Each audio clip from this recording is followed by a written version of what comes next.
Est-ce que je viens de tomber sur le Bitcoin de l'intelligence artificielle? On va voir ça ensemble.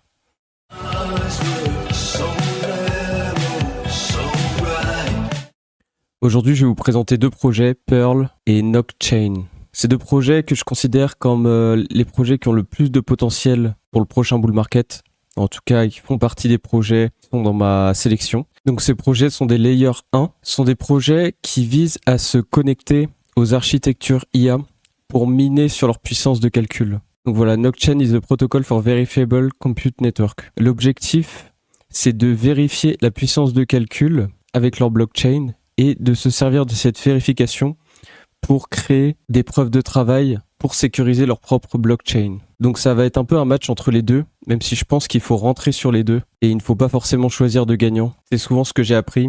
Par exemple, quand j'ai commencé à investir à l'époque, vers 2017, il y avait deux projets chinois qui m'intéressaient beaucoup. Ils étaient tous les deux à peu près 20 millions de valorisation et ils ont très vite explosé, mais j'en avais choisi qu'un. Il y en a un qui a fait x20 ou x30 et il y en a un qui a fait x200. Et j'ai choisi bien sûr celui qui avait fait x20 ou x30. Et depuis ce temps-là, j'ai appris qu'il faut toujours rentrer s'il n'y en a que deux sur les deux. Donc ici, miner pouvait servir à quelque chose. Donc c'est du ZK Proof, IA, GPU Mining, et donc c'est un nouveau narratif crypto, le Proof of Useful Work. Ça a été lancé en fair launch. Donc Pearl a été lancé assez récemment. Il a été lancé, il me semble, au début d'année ou fin d'année dernière, alors que Nock a été lancé déjà depuis 1 an. Et donc il a déjà une phase d'halving où l'inflation a été déjà divisée par 2. On peut assimiler ça à ce qui se passe sur Bitcoin tous les 4 ans. Donc la thèse, c'est qu'aujourd'hui, Bitcoin gaspille de l'énergie pour sécuriser le réseau. Chaque seconde, des milliers de GPU et d'ASIC calculent des hash qui ne servent à rien d'autre que de trouver un nombre magique. Et si cette puissance faisait du calcul réellement utile? Donc de base, on a du Proof of Work classique. Donc ça n'a aucune utilité externe. On ne peut pas utiliser cette puissance de calcul à part pour sécuriser le réseau. Alors que eux proposent du Proof of Useful Work. Donc les mineurs font du calcul utile, donc en preuve ZK, ou multiplication matricielle IA. Donc on va voir ce que ça signifie ensuite. Pour le même effort GPU, on sécurise le réseau et on produit quelque chose de vendable, donc du calcul pour intelligence artificielle, et également de la preuve pour sécuriser des réseaux et faire des calculs mathématiques, et de la preuve de calcul au niveau de la puissance d'intelligence artificielle.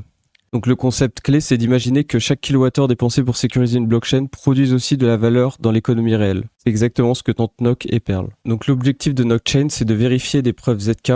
Et donc le hash de la preuve sert de nonce au bloc. L'intérêt, c'est que vous allez pouvoir vérifier votre blockchain avec ces preuves justement de Zero Knowledge de manière totalement mathématique. Donc il y a 4,29 milliards d'unités maximum.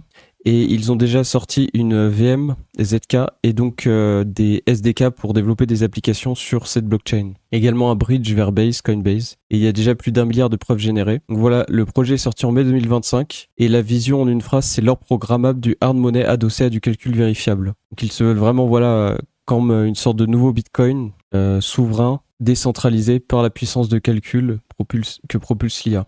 Pearl, eux, c'est un peu différent, puisque l'objectif, c'est de miner de l'IA pour créer le Bitcoin de l'ère du calcul. Et donc l'objectif, c'est que quand on mine du Pearl, chaque bloc miné, c'est du calcul directement réutilisable pour l'inférence. Contrairement à Nockchain, où c'est l'inférence qui va servir à générer de la preuve avec une situation très légère. Pearl, ça va être un peu plus lourd sur les infrastructures, d'après ce que j'ai compris au niveau de l'IA. Donc il y a 2,1 milliards d'unités max, donc 100 fois le supply de Bitcoin, pile. Et ils sont déjà en partenariat avec Together AI. Donc il faut savoir que Together AI, c'est un projet très sérieux. Ils sont valorisés à 8 milliards. Ils ont levé plus de 1,2 milliard récemment lors d'une série C. Il faut savoir que c'est une plateforme de native cloud qui propose des solutions d'inférence et de cloud calcul, notamment en open source. Et voilà, il y a beaucoup d'entreprises aujourd'hui très intéressantes du secteur comme nous, Salesforce, Leonardo AI qui travaillent avec eux. Ils proposent de l'inférence 2 fois plus rapide et ils sont très optimisés sur les modèles open source.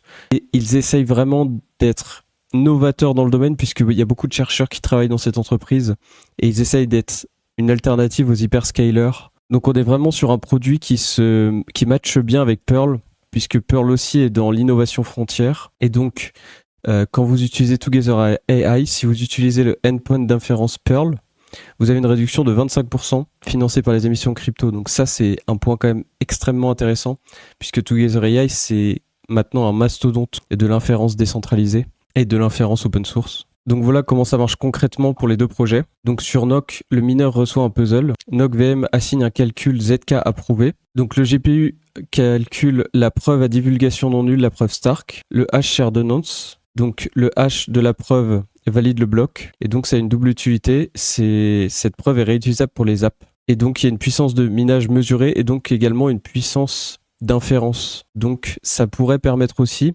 ce protocole et ce layer 1, de vendre de la puissance de calcul et de distribuer l'inférence. Donc c'est-à-dire que si vous avez une baisse d'inférence sur vos systèmes, vous pouvez la vendre éventuellement sur des applications qui seront construites sur NOC, puisque NOC permet de calculer cette puissance de calcul en temps réel par des preuves ZK.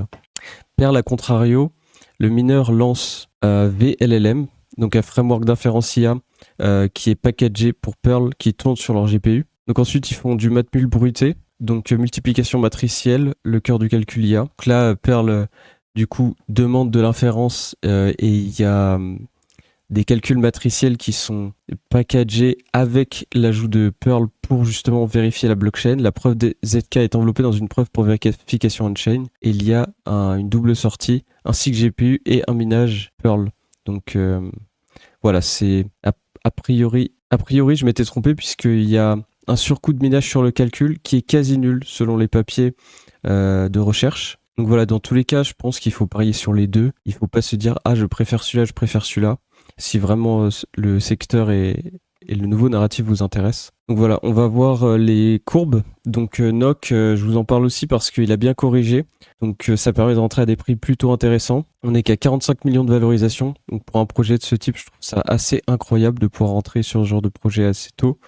Il est listé sur Kraken comme gros exchange. Et ça, c'est bien aussi puisqu'il reste des catalyseurs pour être listé sur les plus gros exchanges. Au niveau de Perl, le token chute assez récemment puisque en fait il est sorti il n'y a pas très longtemps. Le token est sorti, il me semble, il y a 2-3 mois. Il n'était pas encore listé sur CoinGecko quand il est sorti. Et du coup, il y a beaucoup d'inflation vu que le token vient de se lancer. Donc il y a encore une inflation, il me semble, de 70% pendant un an.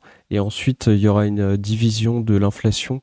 Donc voilà, l'offre totale est 2 milliards. Aujourd'hui, on est à 247 millions en circulation. Donc voilà, aujourd'hui, si vous l'achetez à une dilution de 818 millions. Donc c'est assez élevé, mais pour le potentiel du projet, on peut attendre qu'il se stabilise quand on voit surtout le volume qui est assez faible par rapport au market cap. Voilà, peut-être que ça vaut le coup d'attendre, surtout qu'il est listé que sur les petits exchanges. Mais ça me fait penser à Tao au début. Donc Tao qui est aussi un gros projet dans l'IA sur la blockchain. Donc voilà, c'est des choix à faire. Est-ce qu'on rentre sur NOC maintenant et perd plus tard ?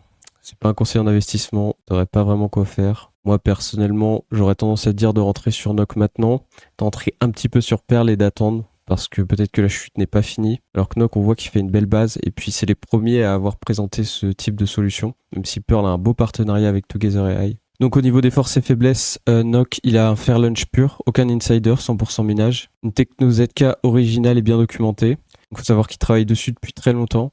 Ils ont des backers solides, notamment Delphi Venture, qui ont mené un site de 5 millions et un écosystème déjà riche, voilà, avec plusieurs projets. En revanche, leur faiblesse, c'est qu'il n'y a pas encore de demande pour le produit qu'ils proposent de Proof Power. Il va aussi falloir qu'il y ait des systèmes d'inférence qui utilisent leur solution. L'avantage, c'est que pour les centres d'inférence et les centres de calcul IA, en utilisant Perl ou NOC, ils vont pouvoir avoir des revenus supplémentaires puisqu'ils toucheront des tokens à chaque vérification. Donc c'est aussi une nouvelle source de revenus pour ceux qui gèrent les systèmes IA. Et donc il y a directement une incentive pour les modèles justement d'IA à utiliser ces solutions. Et donc s'ils utilisent ces solutions, ça renforcera le prix. Ça renforcera le prix, ce qui fera que les modèles d'IA auront encore plus intérêt à utiliser ces solutions. Et ce sera un cercle vertueux. Donc aujourd'hui, voilà, les autres faiblesses, c'est que la liquidité est très faible. Il y a des parties non auditées.